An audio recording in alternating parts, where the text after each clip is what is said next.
Chemical symbols of elements हा पुढील भाग आहे. आता how is an element indicated in chemistry. Write down the symbols of elements you know आणि write down the symbols for the following elements: antimony, iron, gold, silver, mercury, lead आणि sodium. हा जो पहिला भाग आहे केमिकल सिम्बॉल्स, संज्ञा. आता रासायनिक दृष्ट्या एखादा एलिमेंट दाखविताना केमिस्ट्रीमध्ये त्याच्या सिम्बॉलचा यूज केला जातो. आपण खूप वेळेला पाहिला तो म्हणजे हायड्रोजन. आता हायड्रोजन दाखवण्यासाठी H या सिम्बॉलचा यूज केला जातो. ऑक्सिजन दाखवण्यासाठी O या सिम्बॉलचा यूज केला जातो. असे वेगवेगळे जे आहेत एलिमेंट्स केमिस्ट्रीमध्ये या सिम्बॉलचा यूज करूनच आपण ते एलिमेंट दाखवतो. मग ऑक्सिजन असेल, हायड्रोजन असेल, नायट्रोजन असेल, कुठलाही एलिमेंट असू द्या, तो दाखवण्यासाठी आपण सिम्बॉलचा यूज करतो. आता हे वेगवेगळे जे सिम्बॉल्स आहेत त्याच्या साह्यानं आपण एलिमेंट दाखवतो. हे या प्रश्नाचं आन्सर असेल. म्हणजे सिम्बॉलच्या साह्यानं आपण एलिमेंट दाखवतो. Write down the symbols of the elements you know. तुम्हाला माहित असणाऱ्या काही एलिमेंटची सिम्बॉल लिहा. आता ह्याच्या अगोदर तुम्हाला सांगितले आपल्याला कमीत कमी 20 एलिमेंट्स त्यांच्या सिम्बॉल सहित माहित पाहिजे. 20 एलिमेंट्स माहित पाहिजेत मिनिमम. मग बाकीचे नसतील तरी चालतील. या ठिकाणी आपण परत एकदा हे 20 एलिमेंट्स लिहून घेऊ. हायड्रोजन सिम्बॉल आहे H. Helium He. Atomic number नुसार ते आपण लक्षात ठेवलेले आहेत पाठीमागं आणि तेच आपल्याला इथं शिकायचं आहे. Lithium Li, HHe, Li, beryllium Be, boron B, HHe, Li, Bc.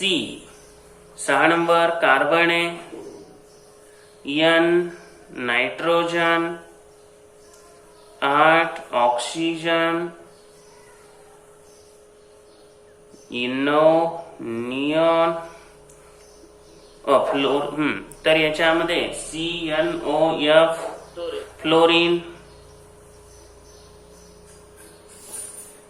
10 number neon symbol लिहू याचे CnOF आणि N.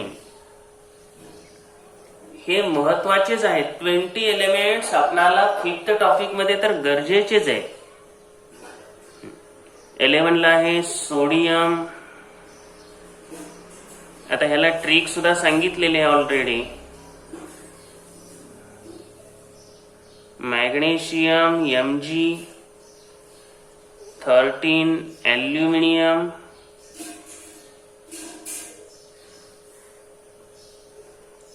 14 silicon. 15 phosphorus. Phosphorus PsCl.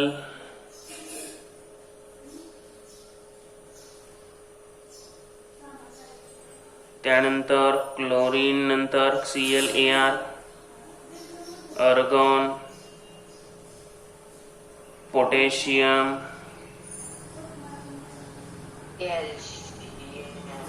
आणि लास्ट कॅल्शियम Ca. आता हे 20 सिम्बॉल्स आपण ऑलरेडी पाठ केलेले असल्यामुळे याची काही अडचण नाही. पण यात काय शिकायचं आहे, आत्ताचा जो भाग आहे, हे सिम्बॉल्स सद्यस्थितीला आपण यूज करतोय, हे आपण वापरतोय. पण सिम्बॉल लिहिण्याला एकदम सुरुवातीला असेच लिहित होते का ते शिकायचंय.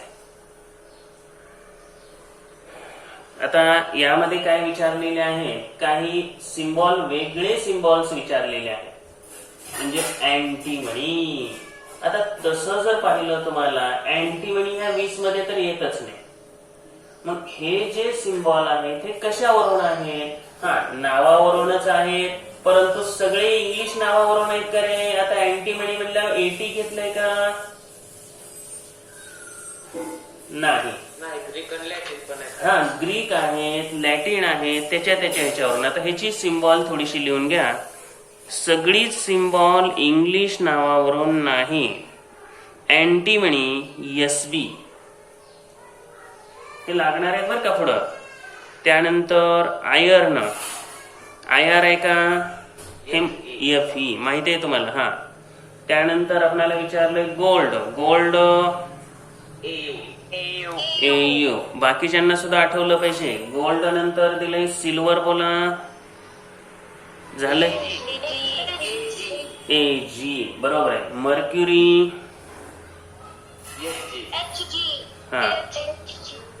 सगळ्यांना आठवलं पाहिजे बरं का. Lead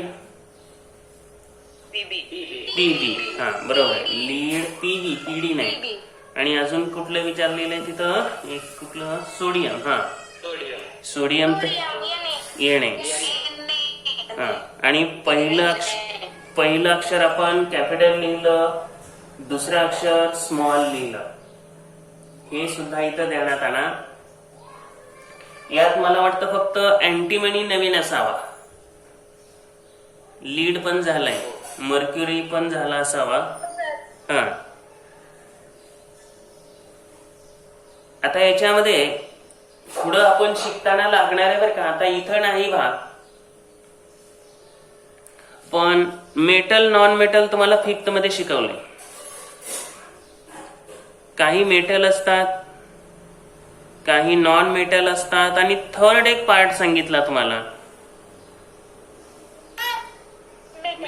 metalloids. आता याच्यामध्ये मेटॅलॉइड कोण आहे जरा गेस करा बरं आता लिहिलेल्या नावामध्ये. गुड, एकदम परफेक्ट. अँटीमनी. आणि बाकीचे कोण आहेत? मेटल आहेत का नॉन मेटल आहेत? सगळे मेटल आहेत का बघा बरं. आहेत ना. एक असा मेटल आहे इथं. मेटल जनरली मेटल कसे असतात? जनरली सॉलिड असतात. मर्क्युरी हा एकमेव मेटल आहे जो लिक्विड स्टेट मध्ये असतो. मर्क्युरीला अजून एक जोडीला थोडासा आणखीन एक मेटल आहे, तो काही वेळेला गॅलियम. तर मर्क्युरी आणि गॅलियम हे या ठिकाणी तुम्हाला याला सॉलिड स्टेटला एक्सेप्शन देता येतात. मर्क्युरी तर परफेक्ट आहेच. आता यामध्ये इथं हा भाग या धड्याशी निगडीत नाही, पण तुम्हाला किती मेटॅलॉइडची नावं सांगता येतील? ट्रिक दिली का तुम्हाला ह्याच्या अगोदर? आता ही ट्रिक द्यायची काही गरज नाही. 1 ते 20 एलिमेंटची. मेटॅलॉइड्स लक्षात ठेवायला बघा. सिली अंटीच्या टिलूला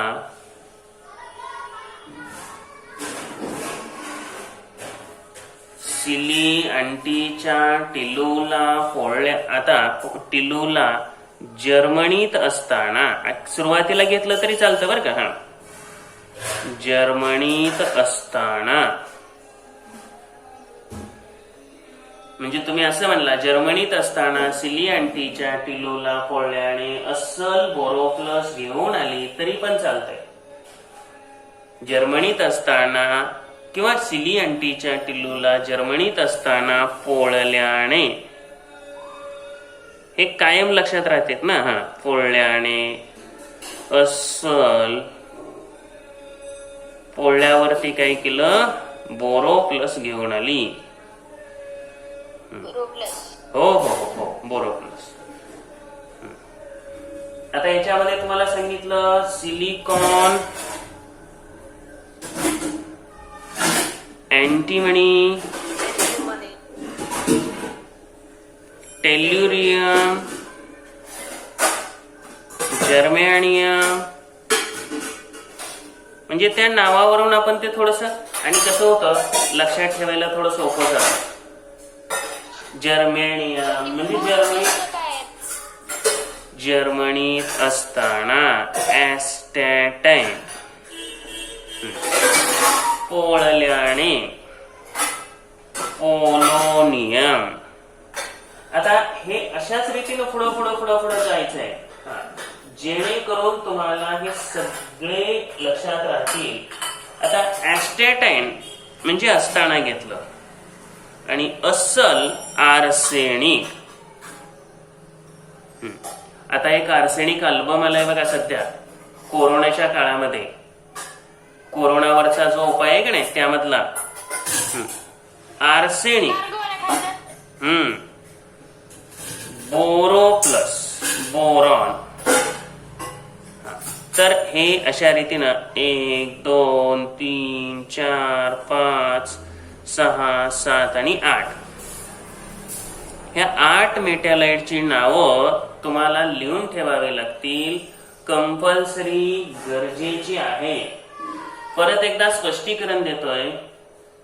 सिली अँटीच्या सिलिकॉन, अँटीच्या अँटीमनी, टिलोला टेल्युरियम, जर्मनीत असताना जर्मेनियम, असताना ॲस्टॅटाईन, पोळल्याने पोलोनियम, अस्सल आर्सेनिक, बोरो प्लस म्हणजे बोरॉन. आणि सगळ्याचं मी स्पष्टीकरण देतोय, तुम्ही घाई गडबड करू नका. तर अशा रीतीने एकूण किती मेटॅलाइट्स आपल्याला समजली? 8 मेटॅलाइटची नावं झाली की नाही? अँटीमुळे पाठ झाली की नाही सांगा बरं? 8च्या 8 नावं पाठ झाली. मग जर्मनीत असताना पासून केलं तरी चालतंय. जर्मनीत असताना सिली अँटीच्या टिलोला पोळल्याने अस्सल बोरो प्लस घेऊन आली. ओरिजिनल आणलं, डुप्लिकेट नाही. टिल्याला पोळलंय ना, दुसऱ्या कोणाला पोळलं नाही. म्हणून अस्सल, ओरिजिनल, नॉट डुप्लिकेट. आता हा झाला गमतीचा भाग. पण बऱ्याच मुलांना 80% मुलांना ही मेटॅलाइट्स लक्षात राहत नव्हती. पण आमच्या टिल्यामुळं, अँटीमुळं ही लक्षात राहिली. आता मेटॅलाइट्स लक्षात. ही मेटॅलाइट्स नेक्स्ट इयरला आठवायचे तर नेक्स्ट इयरला ही सर्व मेटॅलाइट्स आठवली पाहिजे. चला या ठिकाणी काय म्हटलंय?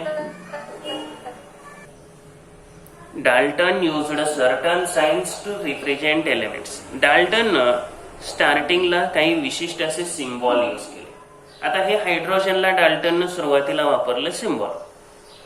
त्यानंतर कॉपरचं बघा, एक गोल आहे त्याच्यामध्ये सी लिहिलं. हायड्रोजनला गोल काढून टिंबल लिहिलं. आज आपण काय करतो? IUPAC. आता लॉंग फॉर्म लक्षात ठेवा. International union of pure and applied chemistry. International, आंतरराष्ट्रीय युनियन आहे, तो संघ आहे. आणि तो काय करतो?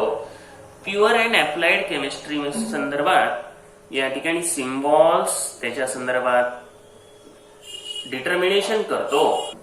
यामध्ये काय म्हटलेलं आहे? There are official names and symbols and are used all over the world. आता IUPAC नॉमेनक्लेचर सिस्टीम जी आहे, जे तुम्हाला कार्बन कंपाऊंडच्या संदर्भामध्ये नावं देते, तसेच IUPAC international union of pure and applied chemistry हे काय करतात? ऑफिशियल नाव आणि सिम्बॉल तयार करतात. Current method of choosing chemical symbol. आजची जी ऍक्च्युअली मेथड जी आहे, जी आपण वापरतोय, तर ती मेथड कुणी शोधली? Invented Berzelius. पाठीमागं पण आपण बर्जेलियसला भेटलेलो आहोत. तर आजच्या सिम्बॉलची जी मेथड आलेली आहे ती बर्जेलियसचं योगदान आहे त्याच्यामध्ये. आता या मेथडनुसार an element is either first letter or the first and second letter and or another specific letter in its name. Of the two letters, the first is capital and second is small. त्यामध्ये पहिलं capital असतं आणि दुसरं small असतं. आता या ठिकाणी आपण ही सगळी सिम्बॉल बघितलेली आहेत. पहिलं कॅपिटल लिहिलंय, दुसरं स्मॉल लिहिलंय, खूप सिम्बॉल्स या ठिकाणी पाहिले. आता याच्यानंतर आपल्याला हे कुणी शोधलं, म्हणजे याचा इन्व्हेन्शन सुरुवातीला डाल्टननं स्टार्ट केलं. डाल्टन नंतर बर्जेलियसनं आज चालू असणारी जी पद्धत आहे ती पद्धत आपल्याला दिली. आता याच्यामध्ये तुम्हाला थोडंसं शिकायचं आहे ते म्हणजे मॉलिक्यूल. ऍटम एकत्र येतात आणि ऍटमच्या एकत्र येण्यातून मॉलिक्यूल बनतात. Matter is made up of atom. Atom combine होतात, त्याचं मॉलिक्यूल बनतात आणि हे मॉलिक्यूल आता आपल्याला शिकायचे. atoms of some elements such as helium, neon have independent existence. आता जर आपण पाहिलं हायड्रोजन, आता हायड्रोजन H ला इंडिपेंडंट एक्झिस्टन्स नाही, ऑक्सिजनला इंडिपेंडंट एक्झिस्टन्स नाही. याला कसं एक्झिस्टन्स आहे रे?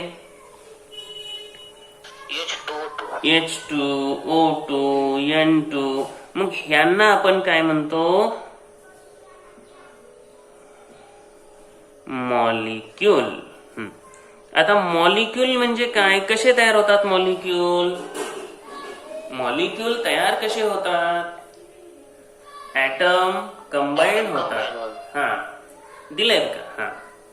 तर या ठिकाणी हे element mono atomic molecular state मध्ये आहेत. कोणते? Helium, neon. Mono atomic molecular state. काय मिनिंग असावं रे? एकच मॉलिक्यूल असतो त्यांचा. तर एक ऍटम आहे त्याचाच मॉलिक्यूल बनतो. Mono atomic molecular state. आता याच्यामध्ये कोणती नावं दिलेत पहा. त्यांनी दिलेली नावं हेलियम, हो, निऑन. अजून काय माहिती आहे तुम्हाला? Argon, krypton, xenon, argon, krypton, xenon, radon. आता हे इनर्ट झाले. मोनो ऍटोमिक मध्ये दुसरं कोण आहे का रे अजून? मोनो ऍटोमिक मॉलिक्युलर स्टेट मध्ये ह्या इनर्ट व्यतिरिक्त कोण आहे का? सोडियम कसा आहे रे? सोडियम, सोडियम कसा असतो? डिपेंडंट आहे. कुणावर डिपेंड आहे? क्लोरीनवर. आता पहा, तुम्हाला मोनो ऍटोमिक, मोनो म्हणजे किती? एक ऍटमचा मॉलिक्यूल बनतो असे कोण कोण आहेत हे तुम्हाला इथे शिकायचं आहे. एक मोनो ऍटोमिक. थोडस तुम्ही जर व्यवस्थित लक्ष दिलं तर आणखी काही नावं तुम्हाला लक्षात येतील. आता सोडियम हा क्लोरीनवर डिपेंड आहे असं नाही म्हणता येत तुम्हाला. थोडा गेस करा. मोनो ऍटोमिक काही मिळतील नावं डेफिनेटली. मोनो ऍटोमिक मध्ये सोडियम आहे, कारण हा एकटाच असतो, असा Na असतो. Na2 हा मॉलिक्युलर फॉर्म्युला आणि सिम्बॉल सोडियमचा वेगवेगळा आहे का? मॉलिक्युलर फॉर्म्युला काय आहे सोडियमचा? Na आहे का नाही? आणि सिम्बॉल पण काय आहे? Na आहे. तो वेगळा नाही म्हणजे हा मोनो ऍटोमिक आहे. म्हणजे एका ऍटमचाच मॉलिक्यूल बनतो असा तिथं अर्थ घ्यायचा. मॅग्नेशियम मध्ये कसं आहे पहा.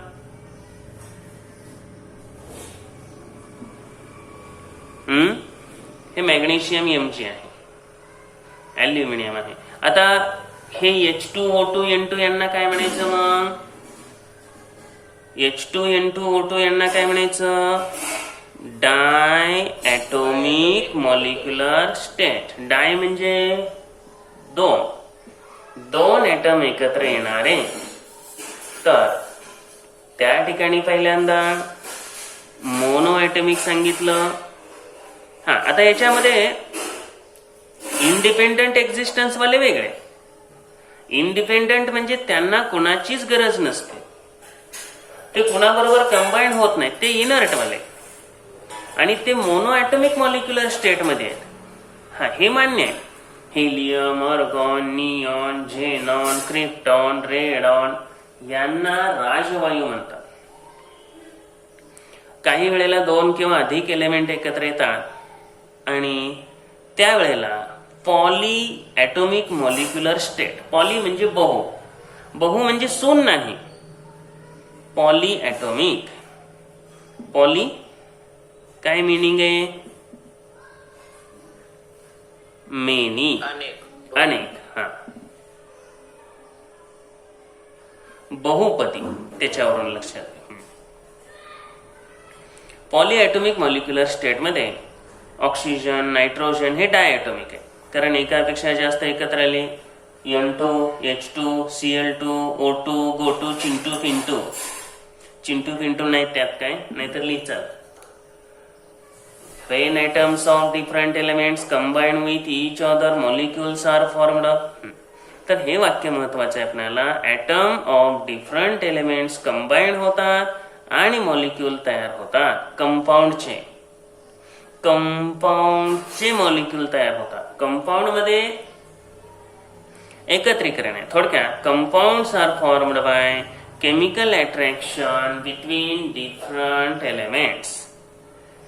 आता हे ज्यावेळेला आपल्याला लक्षात आलं, कंपाऊंड मध्ये डिफरंट एलिमेंट्स एकत्र आले आणि त्यांच्यातून कंपाऊंड बनले H2O.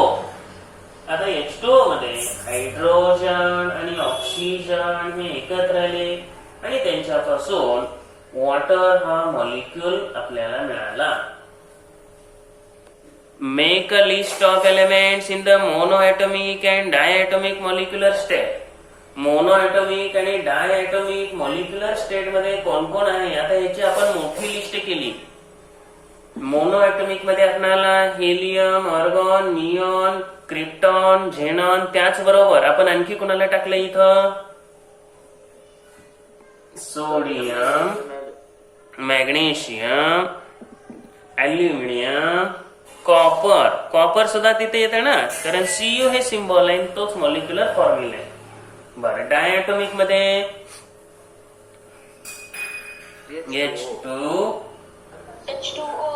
H2O नाही म्हणता येणार. ऐका, H2O नाही, मी तुम्हाला डायॲटॉमिक मॉलिक्युलर स्टेट म्हणतोय.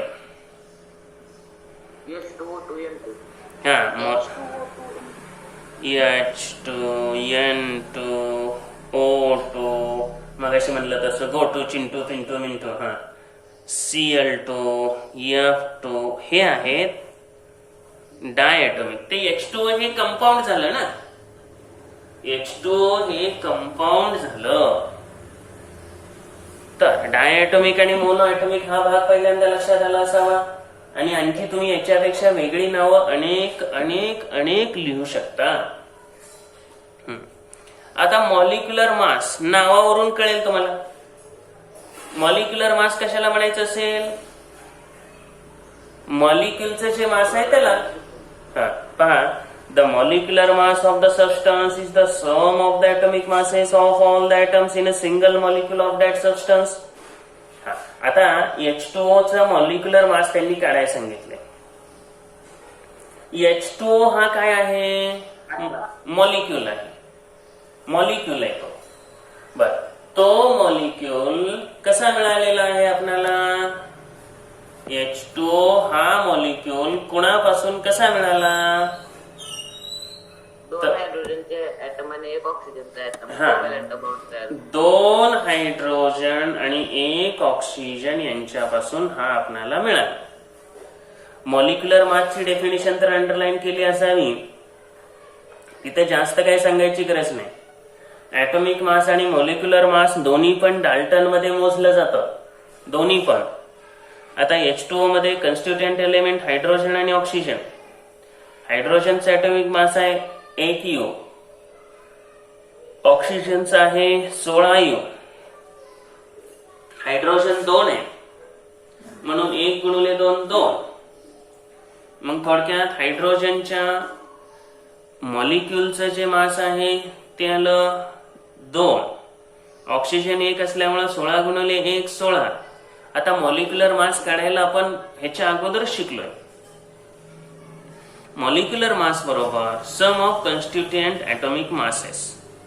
H2O चं मॉलिक्युलर मास काढताना atomic mass of H into 2 काय केलं तर 2 हायड्रोजन आहे. त्यानंतर atomic mass of oxygen into 1, ऑक्सिजनच्या ॲटॉमिक मासला 1 ने गुणलं. थोडक्यात 16 आणि 2 18 हे आलं ॲटॉमिक मास. मॉलिक्युलर मास काढताना त्यातल्या ॲटमचे जे ॲटॉमिक मास आहे त्यांच्याच बेरजा करायच्या. आपल्याला या ठिकाणी काही मॉलिक्युलर फॉर्म्युल्यावरून काही मॉलिक्युलर मास काढावे लागतील आणि ते सोपे आहे. तुम्हाला एक्झामला मात्र हे असतात आणि मॉलिक्युलर मास काढता येतील असं डेफिनेटली वाटतंय. आता ॲटॉमिक मास मध्ये हायड्रोजन 1, ऑक्सिजन 16, नायट्रोजन 14. आता हे बरेचसे यातले माहितीच आहे तुम्हाला. कार्बन 12, पोटॅशियम 39 आहे, सल्फर 32 आहे, कॅल्शियम 40 आहे, सोडियम 23 आहे, क्लोरीन 35.5 आहे, मॅग्नेशियम 24 आहे, ॲल्युमिनियम 27 आहे. हे ॲटॉमिक मासेस आहे. आता मॉलिक्युलर फॉर्म्युले आहेत सोडियम क्लोराईड NaCl. आता NaCl, MgCl2 यांचे मॉलिक्युलर फॉर्म्युल्यावरून मॉलिक्युलर मास काढायचे. आता हे काढणं काही अवघड नाही. पहिल्यांदा आपण जर NaCl घेतलं, 58.5. आता हे पण स्पष्ट करावं लागेल ना आपल्याला. सगळं डिटेल हे करत जावं लागेल. म्हणजे तुम्ही सांगताय असं सांगून चालणार नाही. त्यांची बेरीज करावी लागेल, सोडियमचा दाखवावं लागेल, त्यानंतर क्लोरीनचा दाखवावं लागेल आणि मग त्यांनी तक्त्याच्या रूपात केलं तरी चालतंय किंवा आहे असं लिहिलं तरी चालतंय. आत्ताचा तक्ता होता, आता या तक्त्याच्या रूपात केलं तरी चालेल. किंवा याच्यामध्ये तुम्ही असं म्हणू शकता ॲटॉमिक मासेस म्हणा. पहिल्यांदा ॲटॉमिक मासेस. आता इथं कोणाची माहिती पाहिजे तुम्हाला? सोडियमचं 23 आणि क्लोरीनचं 35.5. एकदम बरोबर. आता यात काय करणार मग? मॉलिक्युलर मास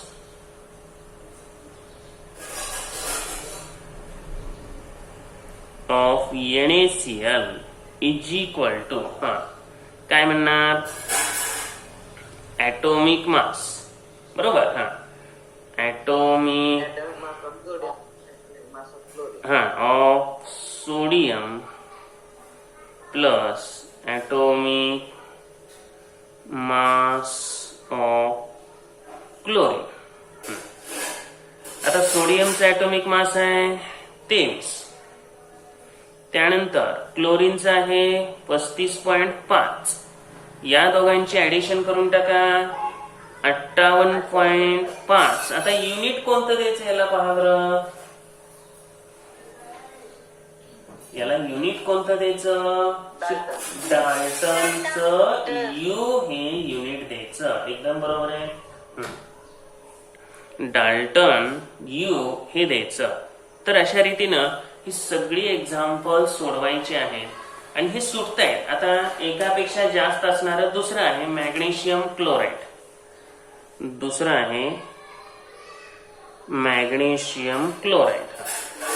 पहिल्यांदा आपण काय लिहिणार? ॲटॉमिक मास लिहिणार. कुणाचे ॲटॉमिक मास लिहायचे जरा सांगा? मॅग्नेशियम आणि क्लोरीन. एवढंच लक्षात आणा. Mg दिलेलं आहे त्यांनी 24 आणि क्लोरीन 35.5. आणि मग म्हणा molecular mass of MgCl2, atomic mass